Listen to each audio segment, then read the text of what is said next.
आपने इंदौर में अपनी सेवाएं दे रहे हैं और 94 से आप ज्ञान सरोवर में अपनी सेवाएं दे रहे हैं। आप छत्तीसगढ़ राजनाथ गांव से निकले हैं। आप ऑनलाइन भी सेवाएं देते हैं, क्लासेस कराते हैं। तो अभी हम सुनते हैं रोहित भाई जी।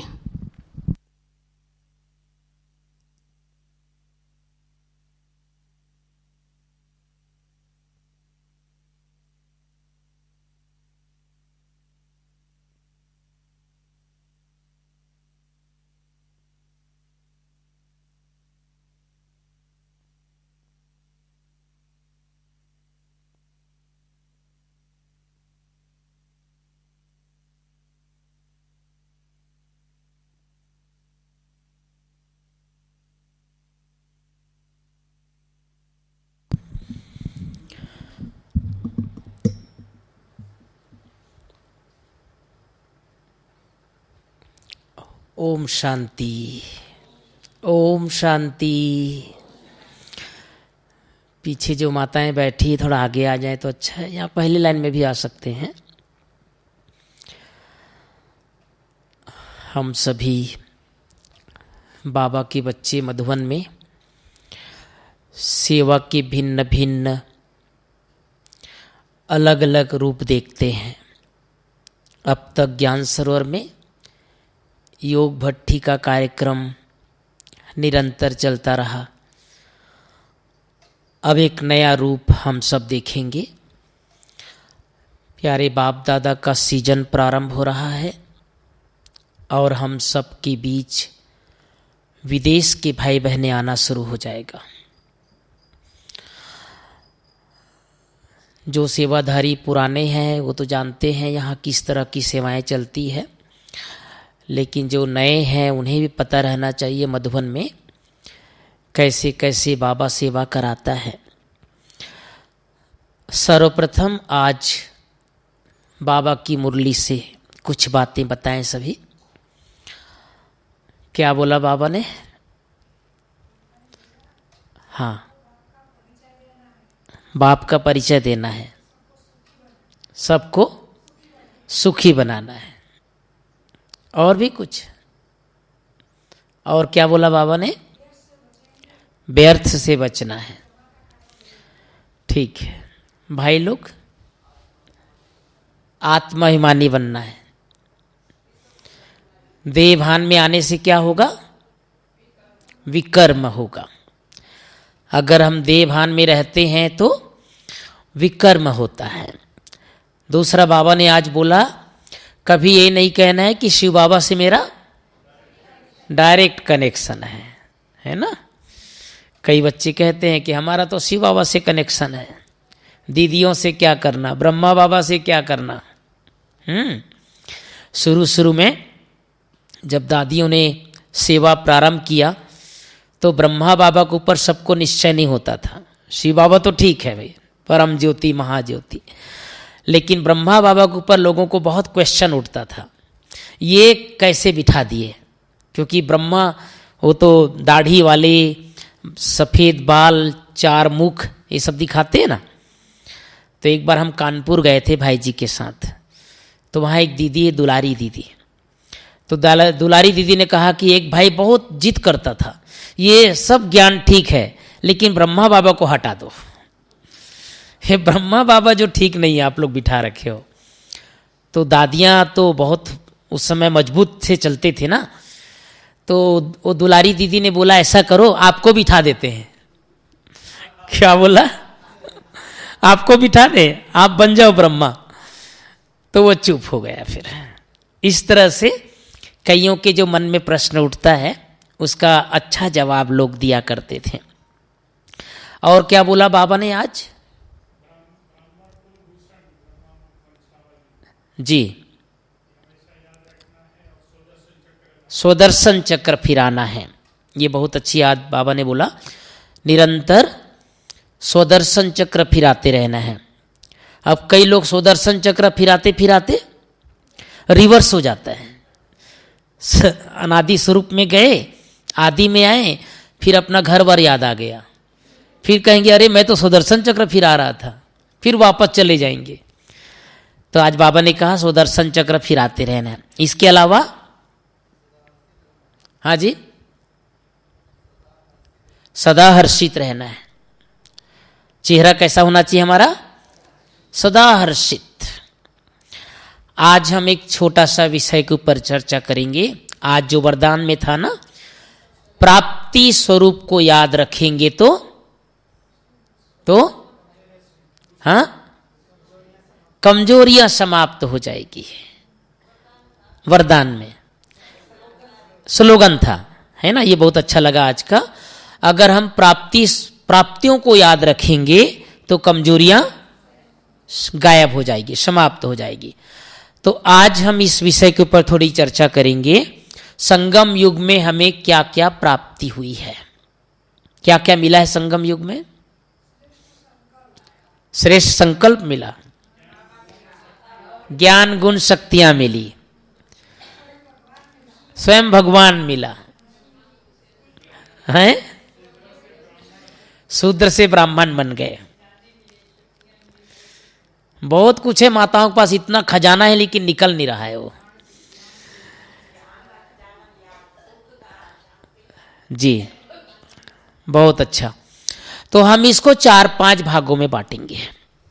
सबसे पहली प्राप्ति हुई हमें बाबा मिल गया, है ना? कौन मिला? कौन मिला?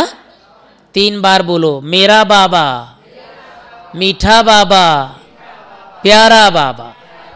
मेरा बाबा, मीठा बाबा, प्यारा बाबा। मेरा बाबा, मीठा बाबा, प्यारा बाबा। किसको किसको बाबा मिल गया? हाथ उठाओ जिसको मिल गया। अच्छा, सबको मिल गया। और दुनिया वाले कितना भक्ति पूजा पाठ कर रहे हैं, क्या कर रहे हैं? ढूंढ रहे हैं। और क्या कर रहे हैं?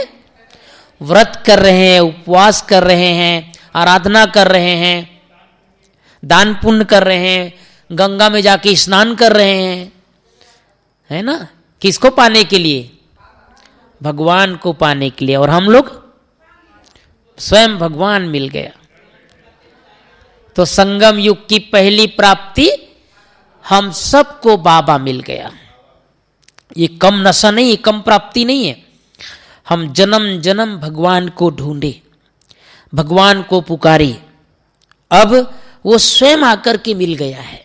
इसकी खुशी होना चाहिए, इसका नशा रहना चाहिए, इसका स्मरण रहना चाहिए। मुझे भगवान मिला है। पूरे 5000 वर्ष में एक बार। अब तक हम भगवान को ढूंढते थे, भक्ति करते थे, आराधना करते थे, हैं, भगवान से अलग अलग हम वचन कर देते थे। बाबा को कहते थे भक्ति मार्ग में कि आप जब आओगे तब हम आपके ऊपर वारी जाएंगे, बलिहार जाएंगे। और लोग भक्ति मार्ग में देखो भगवान को याद भी करते हैं लेकिन ठगते भी हैं, है ना? एक व्यक्ति नदी पार करना था, उसको तैरने नहीं आता था। अब नदी के किनारे पहुंच गया, उसको नदी पार करना था। उसने कहा ये तो नदी पार करना मुश्किल है। हनुमान जी का भक्त था वो। हनुमान जी को प्रार्थना की, हनुमान जी मुझे नदी पार करा दो, मैं 151 रुपये चढ़ाऊंगा। कितना? 151 रुपये चढ़ाऊंगा। अब वो घुस गया नदी के अंदर। अब जैसे ही नदी पार होने वाला था, इतना ही पानी था, पानी इतना ही था। उसने कहा अरे ये तो बड़ा बेकार सौदा कर लिया मैंने, ये तो पानी था ही नहीं, बिना मतलब के 151 रुपये मेरा घाटा हो गया। जैसे वो सोचा ना, सामने बहुत गड्ढा आ गया, वो गड्ढा में गिरने लग गया वो। तब कहते हैं अरे हनुमान जी सुन लिए क्या आप, 251 चढ़ाऊंगा, निकालो निकालो मुझे। लोग भक्ति मार्ग में भगवान के साथ सौदा करते हैं, सौदा में भी ठगते हैं। तो हम सबको इस समय संगम युग में बाबा मिला है। पूरे कल्प में आप देखो, सतयुग में बाबा मिलेगा, सतयुग में बाबा मिलेगा, त्रेता युग में मिलेगा, द्वापर युग में, कलयुग के अंत तक नहीं मिलेगा। एकदम अंत में आकर के हमें बाबा मिलेगा। हमारे साथ सब कुछ होगा, धन दौलत, जमीन जायदाद, प्रॉपर्टी, है ना, सामने महल के सामने हमारे पुष्पक विमान होंगे, लेकिन कौन नहीं होगा? बाबा नहीं होगा। बाबा कहाँ चला जाएगा? परम धाम जाके क्या करेगा? हाँ जी, विश्राम करेगा। थक जाता है क्या संगम युग में?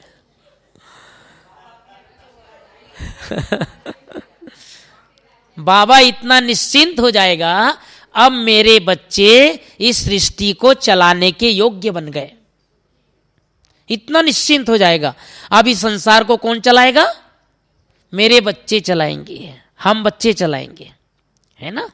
एक बार पांडव भवन में ऐसी दिवाली का समय था और बड़ी दादी ने पूरा ओम शांति भवन को सतयुग जैसे श्रृंगार किया था। सतयुग जैसे पूरा चारों तरफ सतयुग का नज़ारा, पुष्पक विमान, बड़े बड़े सोने के महल और वो रत्न जड़ी सब ताज पहना करके सबको बिठाया था। हम भी आए थे उस समय इंदौर से। दादी का जन्मदिन भी होता था दिवाली में और बाबा भी आते थे। बाबा आए, बाबा ने मुरली चलाई बहुत अच्छी, और मुरली चलाने के बाद फिर लास्ट में दादी, बड़ी दादी ना चिट चैट करती थी बाबा के साथ, तो बाबा ने सबको बहुत बधाई दिया, बहुत अच्छा सजाया, सबको शुभकामनाएं, सब खुश किया सबको। बड़ी दादी ने कहा, बाबा एक इच्छा है हमारी। बोले बोलो क्या इच्छा है? बाबा इतना अच्छा सतयुग बनाते हो आप एक बार सतयुग में आ जाना बाबा। अब हम लोग सोचे आज तो बाबा फंस गए, आज बड़ी दादी बोल रही है। अब बाबा का जवाब क्या आया? क्या कहा होगा बाबा ने? मैं जरूर आऊंगा। तो हम लोग सोचे बाबा तो कहते मैं तो आता नहीं हूं, आज कैसे कह रहे मैं आऊंगा। अब सब लोगों ने ताली बजा दिया हाल में, बाबा सतयुग में आएंगे, बाबा सतयुग में आएंगे। दादी भी खुश हो गई, लेकिन बाबा ने, वो तो चतुर सुजान है ना, अपने आप को छुड़ा लेता है वो। बाबा ने कहा, बच्चे आऊंगा जरूर, लेकिन सतयुग में जाकर बुलाना। सुना संतोष भाई? कहां बुलाना? सतयुग में जाकर बुलाना। अब कौन कौन सतयुग में जाकर के बाबा को बुलाएंगे? हाथ उठाओ। कोई नहीं बुलाएगा, इतने स्वार्थी। सुरेश भाई बुलाएंगे, क्योंकि सोलार चलाना होगा ना वहां। स्मृति नहीं रहेगी, किसी चीज की स्मृति नहीं रहेगी। संगम युग की स्मृति नहीं रहेगी, बाबा की स्मृति नहीं रहेगी। सब प्राप्ति स्वरूप में रहेंगे, एकदम प्राप्ति स्वरूप में रहेंगे। सर्वगुण संपन्न, 16 कला संपूर्ण, संपूर्ण निर्विकारी स्टेज में रहेंगे। तो वहां बाबा की याद नहीं आएगी। ये स्मृति संगम युग की याद आएगी तो फिर तो वो सब याद आ जाएगा। रोटी बनाना पड़ेगा, फिर आना पड़ेगा, फिर बाजार जाना पड़ेगा, फिर ट्रेन चेंज करना पड़ेगा, फिर तो सुख नहीं रहेगा ना फिर तो। इसलिए हम सबको अभी संगम युग में पहली प्राप्ति बाबा मिला। ये हर पल हमें, हर क्षण याद रहना चाहिए, है ना। ज्ञान में आने के बाद ज्ञान से संपूर्ण। कई लोग कहते हैं ज्ञान में भी चलते हैं और थोड़ा पूजा पाठ भी कर लेते हैं, कई लोग थोड़ा उपवास भी रख लेते हैं, कई लोग ज्ञान में भी चलेंगे और थोड़ा सा सब कुछ करते हैं। मैं एक गीता पाठशाला गया, मुरली चलाया, अब मुरली सुनाने के बाद सबको प्रसाद दिया। अब उसके बाद बाहर निकला तो बाहर एक मंदिर था, वो सब के सब माताएं मंदिर चली गई। मैं बोला, माताएं इतना जोरदार ज्ञान सुनाया, इतना सारा भगवान का परिचय दिया, मेरा सब किया किराए पानी फिर गया, तुम लोग मंदिर चले गए। दूसरे दिन मैंने पूछा, माताएं मंदिर क्यों गए? तो कहती ऐसा है ना भैया, थोड़ा बचा खुचा वहां से भी प्राप्ति कर लेते हैं। कहते दोनों हाथ में लड्डू मिलता है ना भैया, है ना। तो ये ज्ञान की कमी। भक्ति गलत नहीं है, लेकिन ज्ञान में आने के बाद हम सबको भक्ति से, भक्ति का फल मिल गया ना। भक्ति का फल क्या मिला? बाबा मिला, ज्ञान मिला। तो पहली प्राप्ति हम सबको बाबा। दूसरी प्राप्ति इतना सुंदर ब्राह्मण परिवार। क्या मिला हमको? ये ऐसा परिवार मिलेगा कभी? पूरा चारों युगों में इतना प्यारा परिवार, इतना सुंदर परिवार, जिसकी रचना स्वयं भगवान ने किया है ना। ये हमारा ब्राह्मण परिवार भी एक प्राप्ति है। हम सब भाग्यशाली हैं जो ऐसे ब्राह्मण परिवार मिला है।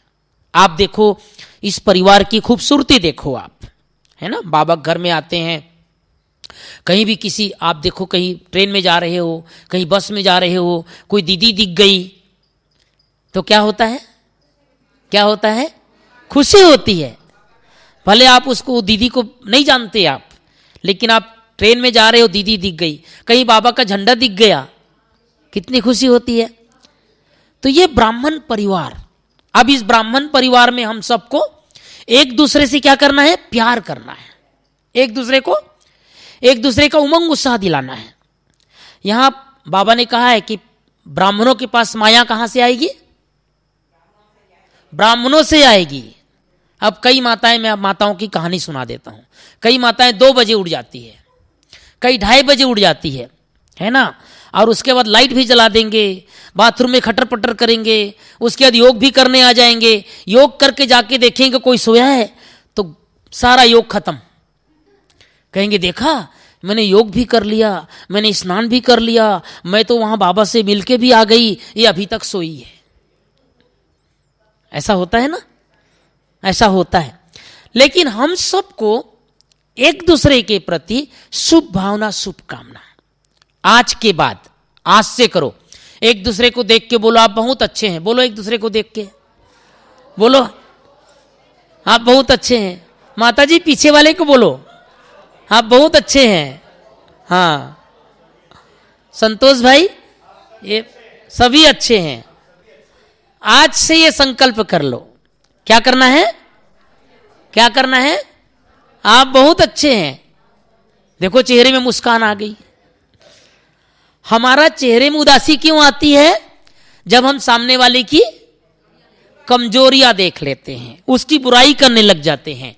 सब्जी काट रहे हैं और बोल रहे हैं अरे तुमको क्या पता वो कब उठती है, मुझे पता है। सब्जी भी काट रहे हैं और क्या कर रहे हैं, प्रचिंतन कर रहे हैं, प्रभु चिंतन नहीं कर रहे हैं, है ना। आज से बाबा ने हमारी बुराई देखा क्या, बाबा ने हमारी क्या देखा, अच्छाई देखा।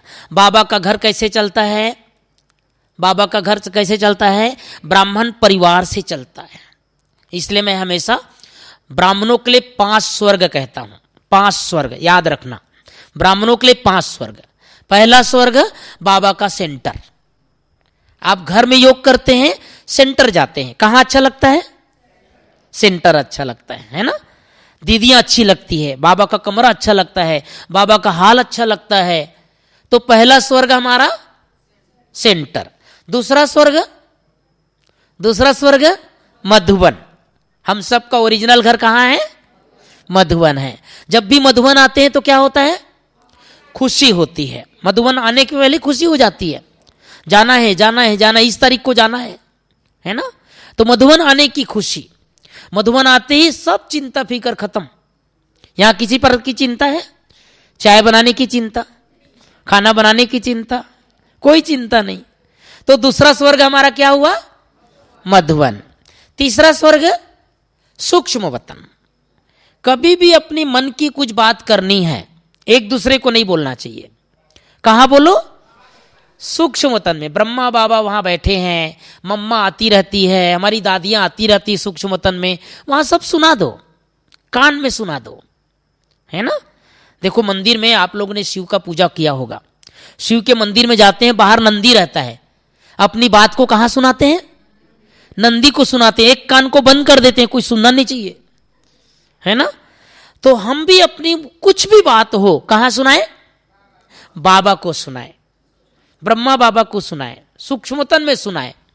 तो तीसरा स्वर्ग हमारा क्या हुआ, सूक्ष्मतन। चौथा स्वर्ग हमारा है मूल वतन, परम धाम। ये भी स्वर्ग है, शिवालय है, परम धाम जाकर के अपना घर है।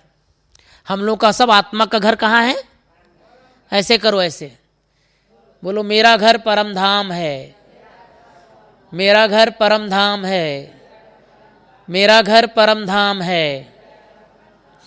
समझ गए, दिव्य दर्शन नहीं है अभी। अब कहां है घर, परम धाम है। जाना कहां है, रोज जाने की आदत डालो, रोज जाना है ना, थोड़ा थोड़ा करके रोज जाना है। मैं एक जगह भट्टी कराने गया था, एक माता बोलती है मैं कितना भी प्रैक्टिस करती हूं भैया, ये आसमान से ऊपर जा ही नहीं पाती मैं बोला इतना बड़ा ब्रेकर लग गया क्या वहां पर, इसके लिए प्रैक्टिस चाहिए, है ना। क्या चाहिए? प्रैक्टिस चाहिए। क्या होता है, हम लोग ज्ञान में आते ही, ज्ञान में आने के बाद तुरंत प्राप्ति चाहते हैं, तुरंत योग लग जाए, तुरंत परम धाम पहुंच जाऊं, तुरंत मैं सतयुग में पहुंच जाऊं, तुरंत सूक्ष्मतन में जाऊं। ये तुरंत नहीं होगा। क्या होता है? प्रैक्टिस चाहिए, अभ्यास चाहिए। आज देखो दुनिया में भी मान लो किसी को गेहूं चाहिए, गेहूं का पौधा लगाते हैं ना। अब पौधा लगाओ और बोलो कल मुझे बीज मिल जाना चाहिए, मिलेगा क्या? क्या होगा? वो अंकुरित होगा, उसमें पानी डालना पड़ेगा, उसमें खाद डालना पड़ेगा, वो थोड़ा बड़ा होगा, उसके बाद उसकी बाली आएगी, टाइम लगेगा ना। आज देखो आम का पौधा, आम का बीज लगाते हैं, आम का बीज लगाते ही कितने दिन के बाद आम आता है? सब्जी लगाते हैं, सब्जी का बीज लगाते हैं, वो सब्जी का पौधा कितने दिन में हमको सब्जी मिलता है? तुरंत मिलता है क्या? तो ऐसे हम सबको बहुत लंबे काल तक अभ्यास चाहिए, प्रैक्टिस चाहिए। वो प्रैक्टिस करते रहेंगे तब हम परम धाम पहुंचेंगे। तो चौथा स्वर्ग हमारा परम धाम, पांचवा स्वर्ग सतयुग। सतयुग रोज एक बार सतयुग में जाना चाहिए हम सबको। जाते हैं सभी? जाते हैं? रोज एक बार चक्कर लगाओ, सतयुग में जाओ, वहां पुष्पक विमान देखो, अपना महल देखो, वहां पर कितनी सुंदर जीवन दिनचर्या रहेगी, दुख नहीं रहेगा, टेंशन नहीं रहेगा, प्राप्ति प्राप्ति, है ना। अपने देवत्व स्वरूप को देखना चाहिए। तो ब्राह्मणों के लिए 5 स्वर्ग। तो हम सबको दूसरी प्राप्ति है ये ब्राह्मण परिवार, ये स्वर्ग, ये मधुबन, है ना। दूसरा प्राप्ति क्या है? दूसरा प्राप्ति क्या है? ब्राह्मण परिवार। अब तीसरी प्राप्ति हमारी मधुबन है, मधुबन, है ना। मधुबन देखो कैसे चलता है बाबा का घर। मधुबन कैसे चलता है? ब्राह्मण परिवार से चलता है। मधुबन आते ही हर एक को कैसा लगता है? कैसे लगता है? कैसे लगता है? अपने घर में आ गए, कोई जाने का मन नहीं करता है ना। हमें याद है जब पहली पहली बार हम मधुबन आए थे तो यहां से लेकर शांतिवन जाते तक पूरा गंगा जमुना बह रहा था। आजकल पता नहीं लोग रोते हैं, वो खुशी की भी आंसू नहीं आते, सब सूख गया, पानी कम हो गया, टंकी सब सूख गया अभी सब, है ना। तो इसलिए जो है अब हमें वो प्यार के मोती, बाबा के प्रति प्यार, मधुबन से प्यार, दादियों से प्यार, वो हम सबको रहना चाहिए। समझ गए? तो मधुबन से प्यार। देखो एक सत्य घटना सुना देता हूं आप लोगों को। एक बार यहां बाबा के घर में ज्ञान सरोवर में सम्मेलन चल रहा था साधु संत महात्माओं का। पूरे भारतवर्ष के महात्माएं आए थे। बड़ी दादी को किसने किसने देखा है? हाथ उठा जो बड़ी दादी को देखा है। अच्छा, कुछ लोगों ने देखा है, कुछ नहीं देखा है। हमारी दादी प्रकाशमणि की एक आदत थी, जो भी लोग आते थे उनको बोलते थे सबको ठीक से खाना मिला, सबको ठीक से कमरा मिला, सबको आराम मिला, सबको ठीक से पानी मिल रहा है, कोई तकलीफ है तो बताओ, कुछ खाने की इच्छा है तो बताओ, दादी बैठी है। तो ब्राह्मण परिवार को भी बोलती थी और नॉन बीके को भी बोलती थी। तो महात्माओं के बीच में दादी हारमोनी हॉल में दादी पूछ रही थी, 3 दिन से प्रोग्राम चल रहा था, किसी को कुछ चाहिए तो बताओ। अब हम लोग तो प्रोग्राम के सेवा करके पीछे आके बैठे थे। एक महात्मा खड़ा हो गया, एक महात्मा उठ के खड़े हो गया, कहता है दादी आप देंगे तब मैं बताऊंगा। क्या बोला? आप देंगे तब मैं बताऊंगा। अब दादी ने कहा कि देखो महात्मा जी, बाबा का घर है, जो देने लायक होगा जरूर देंगे। नहीं दादी पहले प्रॉमिस करो आप। अब मजाक कर रहे थे हमारे भाई लोग, पता नहीं सोना मांगेगा कि चांदी मांगेगा, क्या मांगेगा महात्मा जी, इतना बड़ा परिवार को देख करके क्या मांगेगा। बहुत देर तक दादी जी का और महात्मा जी का आपस में चिट-चैट चल रहा था। अब लास्ट में वो महात्मा जी बहुत सुंदर बात कहा। उसने कहा दादी मैं 3 दिन से यहां पर हूं, खाना बनाने वाले खाना बनाते हैं, परोसने वाले इतना मुस्कुरा के परोसते हैं, गाड़ी चलाने वाले गाड़ी चलाते हैं, लाइट जलाने वाले लाइट जलाते हैं, माइक रखने वाला माइक रखता है, बिल्डिंग वाले कमरा अच्छा सजा के रखते हैं, सारा काम इतना व्यवस्थित चलता है। आप 3 दिन से मैं देख रहा हूं दादी, आप किसी को ऑर्डर ही नहीं करते, आप कैसे ट्रेनिंग दिए हो दादी आप? तो मुझे और कुछ नहीं चाहिए दादी, मेरा 50 चेला है। कहां? आश्रम में। और मेरे 50 चेले इतने लड़ते हैं कि मुझे 3 घंटा उनको उनकी लड़ाई झगड़ा ठीक करने में लगता है। क्या बोला? मेरे 50 चेला है और उसके लड़ाई झगड़ा ठीक करने मुझे 3 घंटा 2 घंटा लग जाता है। तो मुझे कुछ नहीं चाहिए दादी, एक ब्रह्मा कुमार दे दो। क्या बोला? एक ब्रह्मा कुमार दे दो दादी, ये ब्रह्मा कुमार जाकर के सारे चेले को ठीक करेगा। तो दादी ने कहा, महात्मा जी आपका कहना बिल्कुल सही है, लेकिन ये सब जो भाई बहनें सेवा करते हैं ये मेरे को देख के सेवा नहीं करते हैं। किसको देख के सेवा करते हैं? सभी भगवान को देख के सेवा करते हैं। ये लोग भगवान के बच्चे हैं, भगवान को पहचाने हैं, भगवान को देख करके जीवन समर्पित किए हैं, इसलिए आपको सब कुछ मिल सकता है, ब्रह्मा कुमार नहीं मिलेगा। ब्रह्मा कुमार नहीं मिलेगा, सब कुछ मिल सकता है, ब्रह्मा कुमार नहीं मिल सकता। इसलिए हमें ये प्राप्ति स्वरूप बाबा मिला, ब्राह्मण परिवार मिला, इतना सुंदर मधुबन मिला। ब्राह्मण परिवार की भी हम सबको देखो आपस में, जैसे मैंने बताया, एक दूसरे को कहना है कि आप बहुत अच्छे हैं, ऐसे एक दूसरे का हितैषी बनकर के रहना है, एक दूसरे का शुभचिंतक बनकर रहना है, एक दूसरे के प्रति कल्याण की भावना रखना है। ये परिवार भी हमको मदद देता है, हम अकेले नहीं हैं, हमारे साथ कौन है? परिवार है। एक बार जंगल में एक भैंस अपने बच्चे के साथ था। भैंस, अब वो भैंस जो थी अपने बच्चे को कहती है, ऐसा है बेटा, इतना बड़ा जंगल है, अगर शेर आएगा तुम क्या करोगे? तो वो बच्चा कहता है, मम्मी शेर आएगा ना बहुत जोर से भागूंगा मैं। तो कहता है, बेटा तुम कितना भी जोर से भागो लेकिन शेर इतना नहीं भाग सकोगे, वो तुमको पकड़ लेगा।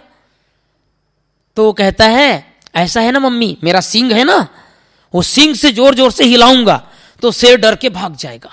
और वो अच्छा है और अपने बचपन में बोल रहा है।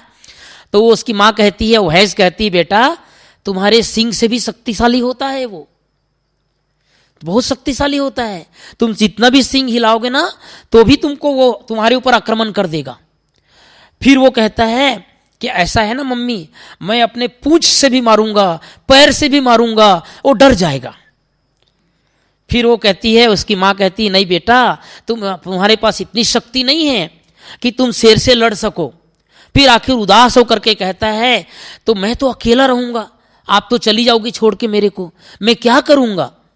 तब उसकी माँ कहती, बेटा तुम अकेले नहीं हो, पीछे मुड़ के देखो तो बहुत सारे भैंस वहां रहते हैं।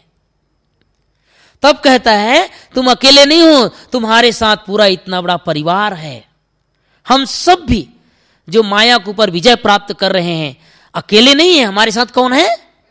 परिवार है। इतना बड़ा परिवार है, इतना विशाल परिवार है, इसलिए परिवार की भी शक्ति हमारे साथ है ना।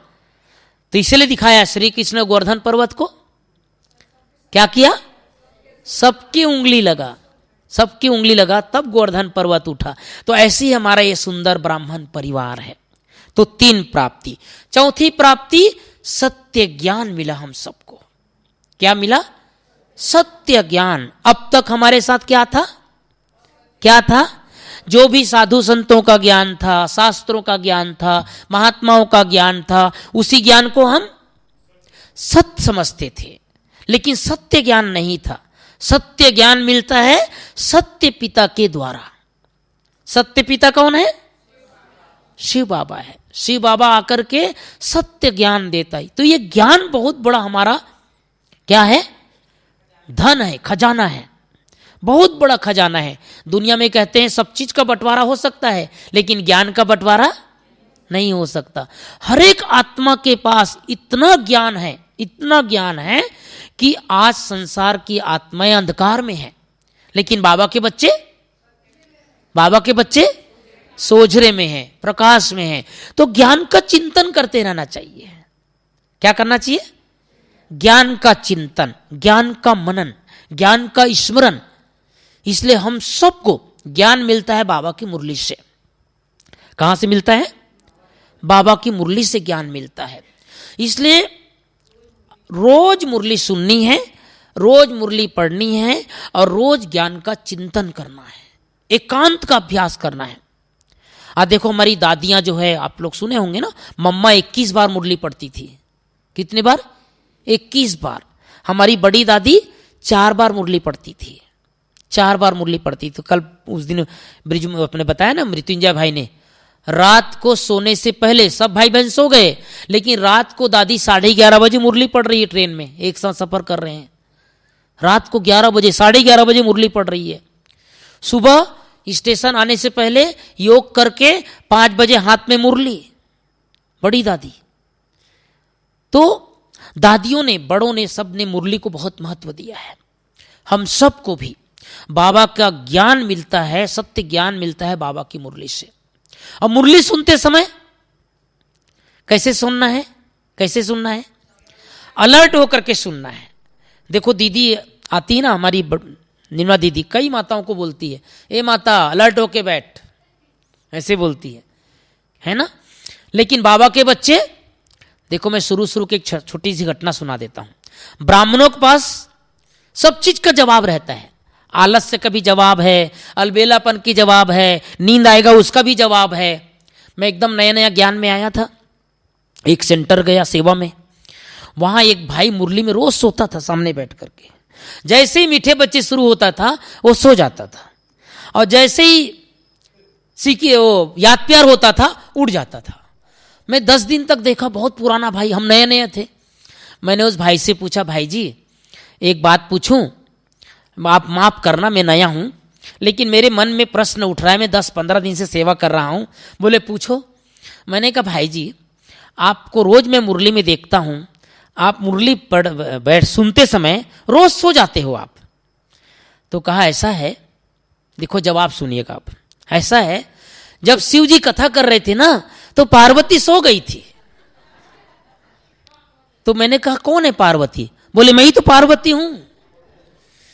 अच्छा, मैंने कहा भाई साहब आप तो पार्वती बन गए, अब हम लोग तो अलर्ट होके सुनते हैं, तो हम लोग कौन हैं? बोले तुम लोग कबूतर हो। वो कथा सुनाते हैं ना, जब शिव जी कथा कर रहे थे तो पार्वती क्या कर रही थी? सो गई थी, और कबूतर क्या कर रहा था? कर रहा था। और शिव जी बहुत प्रसन्न, पार्वती कथा सुन रही है। तो ऐसे बाबा के बच्चों के पास जवाब की कोई कमी नहीं रहती है। लेकिन वास्तविकता यह है कि हम सबको बहुत अलर्ट होकर के, एक्टिव होकर के बैठना चाहिए। पांचवी प्राप्ति सर्वशक्तियां। बाबा से जो शक्तियां इस समय मिलती है, ये इसी समय मिलती है। चारों युगों में हमें जो अष्ट शक्तियां मिलती है, दिव्य शक्तियां मिलती है, ईश्वरीय शक्तियां मिलती है, ये केवल इसी समय मिलती है। आत्मा के अंदर इतना चार्ज कर लें, इतना चार्ज कर लें कि पूरे 84 जन्म तक ये शक्ति हमें काम आएगा। तो ये 5 प्राप्ति सदैव याद रखो। कौन कौन से 5 प्राप्ति बताओ अब? पहली प्राप्ति बाबा मिला, दूसरा ब्राह्मण परिवार, तीसरा मधुबन, चौथा सत्य ज्ञान, और पांचवा सर्वशक्तियां। तो ये 5 प्राप्ति को निरंतर हम सबको याद रखना है। अब लास्ट में मैं एक छोटा सा बात और सबको सुनाना चाहता हूं। हमारे पास दशहरा के पहले 7 दिन का समय है। कितने दिन का? कौन से तारीख को दशहरा है मालूम है? 5 तारीख को। आज कौन सा तारीख है? 28 तारीख, 29, 30 और अगला 5 दिन। तो ये 7 दिन के लिए हमें 7 सुंदर अभ्यास करना है। 7 सुंदर अभ्यास कल से करना सभी। और कोई न कोई एक अवगुण, एक बुराई, जो मधुबन से जा रहे हैं वो भी, और जो जाने वाले हैं वो भी, जो रुक रहे हैं वो भी, कोई न कोई एक अपनी बुराई छोड़ करके जाना। दशहरा रावण, अर्थात रावण किसका प्रतीक है? बुराई का प्रतीक है। रावण विकारों का प्रतीक है। तो रावण को छोड़ करके जाना है ना। तो पहला दिन, कल के दिन उठते ही, आंख खुलते ही संकल्प करना, बाबा और मम्मा मेरे सामने हैं। क्या करेंगे? बाबा और मम्मा मेरे सामने हैं, बाबा और मम्मा मुझे दृष्टि दे रहे हैं। आप नहीं जाना ऊपर, आपके सामने कौन आया है? बाबा और मम्मा दोनों आए हैं, माता पिता आया है और आकर के मुझे दृष्टि दे रहे हैं। कितना प्यारा सीन लगेगा। कितना अच्छा लगेगा। देखो बच्चों को उसकी माँ आके उठाती है तो बच्चे को कितना अच्छा लगता है। ऐसे ही समझो बाबा और मम्मा मेरे सामने आया है, मुझे जगाने आया है और मेरे को गुड मॉर्निंग कर रहे हैं, तो बाबा और मम्मा को आंखों में समा लो और एक सुंदर सो मान कर ले लेना, मैं एक महान आत्मा हूं। कौन सा? कल करना सभी, मैं एक महान आत्मा हूं। सारा दिन इस संकल्प में रहना, मैं एक महान आत्मा हूं, मैं एक महान आत्मा हूं, मैं एक महान आत्मा हूं। दूसरा दिन ठीक इसी तरह के संकल्प करना, बाबा और मम्मा मेरे सामने आ गए और मुझे गुड मॉर्निंग कर रहे हैं और बाबा मुझे सम्मान दे रहे हैं, बच्चे तुम पूर्वज आत्मा हो। कौन सी आत्मा हो? पूर्वज आत्मा हो। तो सारा दिन इस संकल्प में रहना, मैं पूर्वज आत्मा हूं। हर घंटा एक बार संकल्प कर लेना, मैं पूर्वज आत्मा हूं, मैं पूर्वज आत्मा हूं, मैं पूर्वज आत्मा हूं। तीसरा दिन मैं फरिश्ता हूं। 1 तारीख को है ना, 29-30, 1 तारीख को संकल्प करना, मैं फरिश्ता हूं, वतन से आया हुआ फरिश्ता हूं। बाबा और मम्मा मुझे वरदान दे करके, दृष्टि दे करके मुझे वरदान दे रहे हैं, तो तुम फरिश्ता हो, है ना। तो पहला दिन महान आत्मा, दूसरा दिन पूर्वज आत्मा, तीसरा दिन फरिश्ता, चौथा दिन करना मैं इष्ट देवी इष्ट देव हूं। क्या हूं? देवियों का पूजा चल रहा है ना, तो इष्ट देवी इष्ट देव हूं। चौथा दिन। पांचवा दिन संकल्प करना, मैं अष्टभुजाधारी हूं। क्या हूं? अष्टभुजाधारी हूं। 8 भुजा मेरे साथ है। बाबा ने आकर के अष्ट शक्तियां मुझे दे दिया है, मैं अष्टभुजाधारी हूं। जितने भी संसार में पूजा पाठ हो रहे देवियों का, वो किसके यादगार हैं? मेरे यादगार हैं, है ना। कौन सा दिन हो गया? 5 दिन। छठवां दिन संकल्प करना, मैं आधार मूर्त उद्धार मूर्त हूं। इस सृष्टि का कौन हूं मैं? आधार मूर्त उद्धार मूर्त हूं। और 7वां दिन, जिस दिन रावण मरेगा दुनिया वालों के हिसाब से, उस दिन संकल्प करना, सबसे सुंदर समान, मैं मास्टर सर्वशक्तिवान हूं। 7वां दिन, मैं मास्टर सर्वशक्तिवान हूं। हर घंटा एक बार अभ्यास कर लेना और अपनी एक कमजोरी बाबा को दे देना। वो आज से कल से चेक करना, मेरे जीवन में कौन सी एक कमजोरी है, कौन सी रुकावट है, कौन से मेरे जीवन में बाधा है, जिसको खत्म करना है। तो ये मधुबन में रहने का ये बहुत सुंदर हम सबको ये प्राप्ति हो जाएगी कि कोई न कोई एक बुराई छोड़ करके जाना। तो ये हमारा ये सुंदर पर्व जो दशहरा का पर्व है, हमारे लिए सफल हो जाएगा, है ना। बाकी हमारी शुभ भावना, शुभकामना है आप सबकी सदैव निरंतर उन्नति हो, प्रगति हो, खूब आगे बढ़ते रहें और स्वस्थ रहें, खुश रहें। सारे संसार की आत्माओं को हम आत्माओं की जरूरत है। लास्ट में एक नशे की बात सुना देता हूं, फिर 2 मिनट योग करेंगे। जैसे दुनिया में लोगों को किसी बड़े से परिचय रहता है तो उनको नशा रहता है। मेरा मुख्यमंत्री के साथ परिचय है, मेरा गवर्नर के साथ परिचय है, मेरा प्रधानमंत्री के साथ परिचय है, मेरा कलेक्टर के साथ परिचय है। कुछ काम हो तो, कुछ काम हो तो अब वो समय आएगा जो हम कहेंगे मेरा भगवान के साथ परिचय है, कुछ काम हो तो, कुछ काम हो तो। ये नशा को बढ़ाना है कि मेरा परिचय स्वयं भगवान के साथ है। किसी को कुछ भी काम हो तो बताना, मेरा डायरेक्ट कनेक्शन भगवान के साथ है। ओम शांति। चलो 2 मिनट योग कर लेते हैं।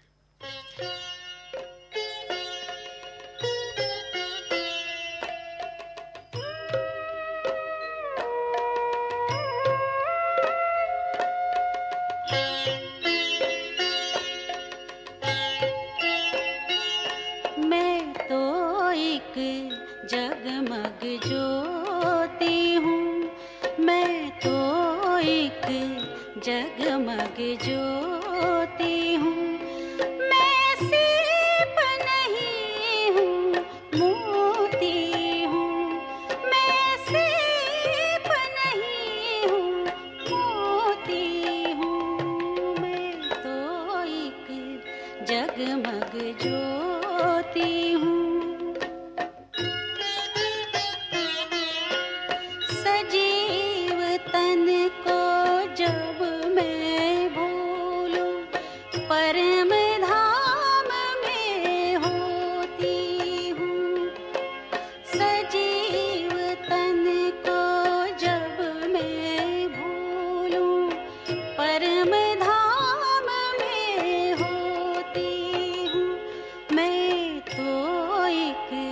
जगमग ज्योति हूँ, मैं तो एक जगमग ज्योति।